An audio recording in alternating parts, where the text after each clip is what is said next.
Hey Grace Posse, welcome back to the Daily Devotion. Hope you guys are doing well. Today we're going to be talking about the God who is Spirit. John 4:24 is going to be our focal passage, which says, God is Spirit, and those who worship Him must worship Him in spirit and in truth. John 4:19 through 26, and the woman said to him, Sir, I perceive that you are a prophet. Our fathers worshipped in this mountain, and you people say that in Jerusalem is the place that men ought to worship.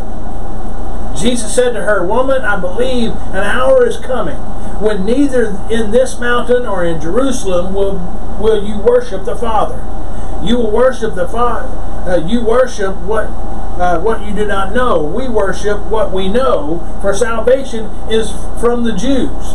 But an hour is coming, and now is, when the true worshipers will worship the Father in spirit and in truth. For such people the Father seeks to be His worshipers. God is Spirit, and those who worship Him must worship Him in spirit and in truth. The woman said to Him, I know the Messiah is coming, He who is called the Christ. When that one comes, He will declare all things to us. And Jesus said to her, I am He who speak. I who speak to you am He. During Jesus' encounter with the Samaritan woman in John chapter 4, we just read this passage, He made a very important statement about God's essential nature. They were talking about worship when Jesus said, an hour is coming, and now is, when the true worshipers shall worship the Father in spirit and in truth. For such people, the Father seeks to be worshipers, as we saw in verse 23.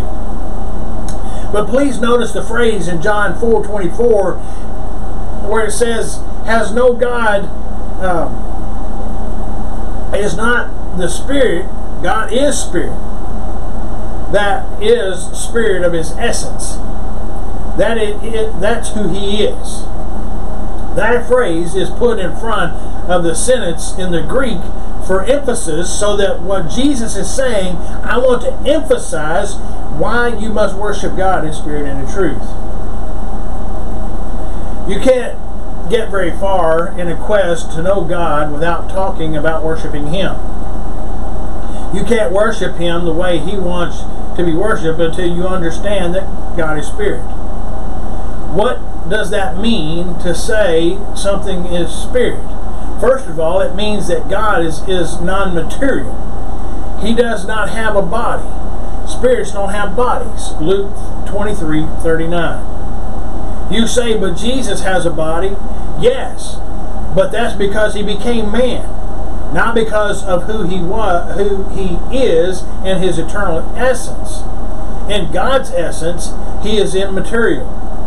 Now the Bible knows we have trouble with that because we are material beings in a material world.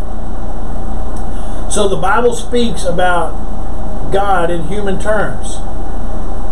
The hand of the Lord, or the eyes of the Lord. These human descriptions are used to help us relate to a spirit being we could never relate to otherwise. But when it comes to worship, God says, you must worship me in my essence. That is, in spirit. That is why we don't make images of God and bow down to them. He forbids it. Because nothing on earth can represent our awesome God properly. That is just who He is. He has life within Himself. John 5:26. God is has self-generating power, His own internal battery, and by which He created everything. And having created all things, God is more than sufficient than His creation. Referring to Jesus in Colossians 1:17, it says, Jesus holds everything together. Jesus is the cosmic glue that keeps everything from falling apart. God's self-sufficiency is good news for us. Why? Because Ephesians 1, 5, and 6 says that He saved us and adopted us as His children because it pleased Him to do so, not because we were worthy. That's what grace is all about, and that's why we call God our Father. Here's something to think about. The self-sufficient power that God exercised in creation and in our salvation is the same power by which He will keep us secure until He comes for us. That's something to really think about. God bless you guys, and I'll see you next time.